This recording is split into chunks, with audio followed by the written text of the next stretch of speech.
Oke. Halo kanti-kanti, ake Juana, ake asalnya dari Medan, induke, bepake, nya di Medan, ake di Sio sendirilah piodo kanti. Pak yo lah kira-kiranya. Ada mika tentu apa nak ake cakapkan ya wa?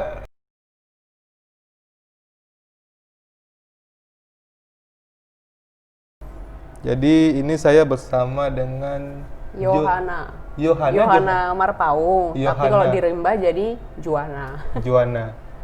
Lalu sekarang di KKI Warsi sebagai guru, pengajar, Boleh dibilang seperti itu, jadi kayak fasilitator pendidikan. fasilitator pendidikan.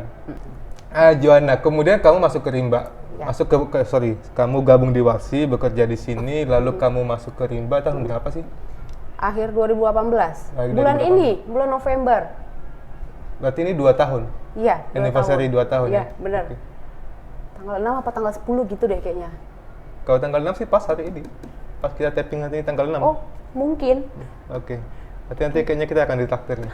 2 tahun di Jambi. Eh, lalu kamu masuk ke Rimba ada jiwa apa? Ketika kamu masuk ke situ kan ada perbedaan tuh. Sumatera Utara itu nggak ditemukan lagi ya. Kayaknya nggak menemukan suku Menemukan apa? seperti itu yang kehidupan seperti itu. Iya, benar. Kemudian kamu juga banyak di kota masuk ke UGM. Ya, kemudian kan itu kehidupan yang drastis ya, perubahan secara sosiokulturalnya. Apa yang kemudian kamu rasakan? Kalau misalnya hutan dengan orang yang ada di dalamnya itu kan memang satu-satunya di Jambi Taman Nasional Bukit 12 ya. Tapi kalau misalnya saya sendiri itu sebelumnya kan peneliti independen. Jadi memang sudah beberapa kali itu ke hutan-hutan itu atau kemana itu yang jadi untuk medannya itu sebenarnya tidak terlalu terkejut gitu. Cuma kalau yang benar-benar hutan, pengalaman terakhir itu kan di hutan Kemenyan. Ya. Jadi itu masih lebih sudah banyak yang terbuka lagi. Tapi kalau benar-benar dibilang hutan, Taman Nasional itu kan baru sekali. Ya. Dan itu ya waktu masuk sana itu ya kayak oh ternyata ada ya orang yang seperti ini ya di tahun 2018 di mana kita sudah sibuk dengan smartphone, udah sibuk dengan apa namanya power bank bla bla segala macam, mereka masih hidup dengan lampu damar ya. Oke. Masih sangat tradisional seperti itu. Ya itu aja kagetnya. Kaget seperti itu masih menemukan tuh, kok Iya, masih ada gitu. Itu kagetnya setiap masuk sampai sekarang juga setiap masuk ke rombong baru pasti ada kekagetan baru yang ditemui dari komunitas gitu. Karena masing-masing kelompok itu rombong itu unik gitu. Iya, berbeda. Punya selalu keunikan gitu. masing-masing. Iya, benar sekali. Oke. Lalu itu kan bahasa kamu nggak paham tuh, bahasa Rimba. Iya. Nah, bagaimana kemudian kamu bisa mengajari mereka, memfasilitasi pendidikan di sana dengan tidak mengetahui bahasanya, bahasa isyarat atau apa sih? Jadi bahasa Rimba ini sebenarnya bisa dibilang susah-susah gampang. Bahasa perempuan ke bahasa laki-laki itu berbeda. Terus Oke. bahasa kita yang belum menikah sama orang yang sudah menikah itu berbeda. Jadi untungnya ketika masuk Rimba itu kan saya benar-benar nggak tahu ya bahasa Rimba. Untungnya untuk di penempatan itu ditempatkan di fasilitas pendidikan dan itu mengajar anak-anak. Jadi ketika kita ngobrol terus ngomongnya salah, mereka nggak langsung kayak marah atau kayak mendenda bla bla segala macam. Mereka kan si anak-anaknya kan tertawa dan malah mengajari kita. Oh gitu. Bukan gitu bilangnya, itu bahasa betina, itu bahasa jenton, itu bahasa untuk indu-indu, itu rerayu. Ini bahasa untuk awanang lapai, bilang kan gadis yang belum menikah budak lapai itu kan. Jadi mereka yang mengajari terus dan itu sampai sekarang selalu ada kosakata baru, logat-logat baru yang dijumpai di sana. Gitu. Untuk belajar bahasa Rimba sendiri dari dulu sampai sekarang. Tapi ketika saya merasa fasih dan mereka merasa nyambung ngomong sama itu sekitar 3 bulan sudah cas-cis-cus lah. 3 bulan sudah bisa. Cas-cis-cus. Tapi 3 bulan itu konteksnya kamu di dalam terus selama 3 bulan itu? Atau Enggak. banyak juga di luar? Keluar masuk, tapi intens. Jadi kan kita punya kantor lapangan di sana. Iya. Nah kantor lapangan itu juga banyak dihuni sama orang Rimba. Jadi tinggal sama orang Rimba. Jadi mau nggak mau bahasa sehari-hari juga malah bahasa Rimba. Bahasa sehari-hari Iya, di situ di camp itu? Iya, Oh, malahan gimana ya? Kadang-kadang ada tamu dari luar negeri datang dia ngomong bahasa Inggris, terjawab itu bahasa Rimba gitu. orang ngomong pakai bahasa Indonesia itu sering banget saya kalau misalnya ke desa gitu kan, malah ujungnya kayak nggak sadar itu ngomong pakai bahasa Rimba gitu. Karena udah kelamaan sama mereka mungkin. Bisa nggak kamu coba? Aku pengen dengar bahasa Rimba. Bahasa apa? Kalau masih gadis kan beda bahasanya. Ya, Apa benar. tadi kalau istilahnya? Udah lapai. Budak lapai. Gadis sama yang laki-laki belum menikah itu sama ya?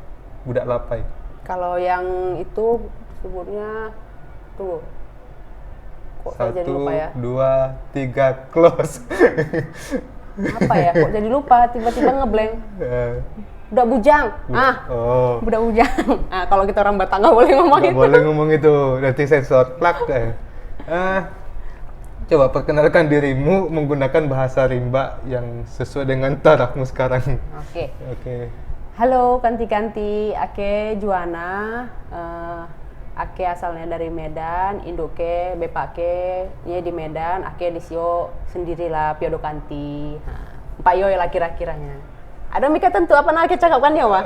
Kopi. Onde mande. Tapi tentu. Gitu. Oke, itu tadi intinya adalah Yohana itu sedang memperkenalkan dirinya bahwa dia sendirian di Jambi, ya orang tua di Medan. Kemudian bahasa selanjutnya saya nggak paham, tapi nanti biarkan itu menjadi sesuatu yang akan dipahami hanya oleh orang-orang tertentu ya. Orang rimba pasti tahu lah. Orang Warsi juga tahu. Oke. Tuhan juga mungkin tahu kayaknya. Terus Yohana, apa yang kemudian target apa? Ketika mengajari mereka, mengajari mereka, kamu mengajari baca, tulis, hitung, apa yang kemudian keseruan yang kamu dapatkan, apa yang kesulitan yang kamu dapatkan di situ? Keseruan yang dapatkan itu sampai sekarang itu semuanya seru gitu. Karena itu tadi kan mereka itu tiap anak, tiap rombong itu selalu punya perbedaan-perbedaan yang unik yang bisa jadi kita belajar bukan hanya untuk belajar mengajar mereka ya, bahkan kita belajar banyak dari mereka. Kita belajar bersyukur, belajar bagaimana menikmati hidup yang kita merasa susah dengan tidak ada listrik. Mereka sendiri aja nggak ada listrik malah fine-fine aja gitu. Nah kalau kesulitannya biasanya mungkin lokasi mereka ya yang jauh. Jadi kadang-kadang untuk menemuin si rombong A gitu kita harus jalan kaki 2 jam. Mungkin itu bagi orang mungkin yang sekarang lagi giat-giat bersepeda atau olahraga jalan santai 2 jam itu biasa. Aku juga senang pagi jalan 2 jam. Tapi ketika dia ditempatkan di rimba di mana medannya bukan harus rata gitu kan ya, ada akar pohon, ada tanjakan turun. Nah itu 2 jam itu rasanya berat banget gitu. Ditambah lagi ketika kita harus bawa carrier, persediaan makanan, buku dan bla-bla segala macam itu sulit banget. Nah itu untuk yang dalam rimba. Jadi kalau Warsi kan juga ada dia mengajar di 114 hektar itu yang di Sungai Terap, di HTI, Warna Perintis. Nah itu memang kita bisa bermotor ya ke sana. Cuma ketika hujan, lagi musim hujan dan itu jalan licin banget. Saya itu pernah coba, itu untuk sampai ke titik itu naik motor sampai 5 kali jatuh. 5 kali jatuh? Jatuh bangun itu karena bawa carrier, bawa ada perlengkapan yang lain untuk mengajar. Jadi mau naik motor atau jalan kaki tetap aja tantangan jalan itu sulit yang pertama. Nah itu, kemudian, lanjut. Nah kemudian untuk yang orang rimba ini sendiri kan kita tahu semi nomaden, jadi mobilitasnya tinggi banget. Misalnya bulan ini saya datang, dia dari lokasi A. Bulan depan saya datang, dia belum tentu di lokasi A, bisa aja dia udah pindah ke tempat lain. Nah itu sulit juga. Nah selain itu, ketika misalnya wabah sekarang ini kan, corona gini, kita sudah dekat pun ke mereka, ketika mereka tahu kita baru datang dari Jambi, mereka akan menjauh selama berapa hari. Nah itu yang tradisi besesandingon. Nah itu juga sebenarnya kayak sulit gitu. Itu yang membuat kayak mengajar itu nggak bisa langsung kayak di sekolah kan itu serentak semua pengetahuannya sama, anaknya juga sama. Kalau di sini sulit seperti itu.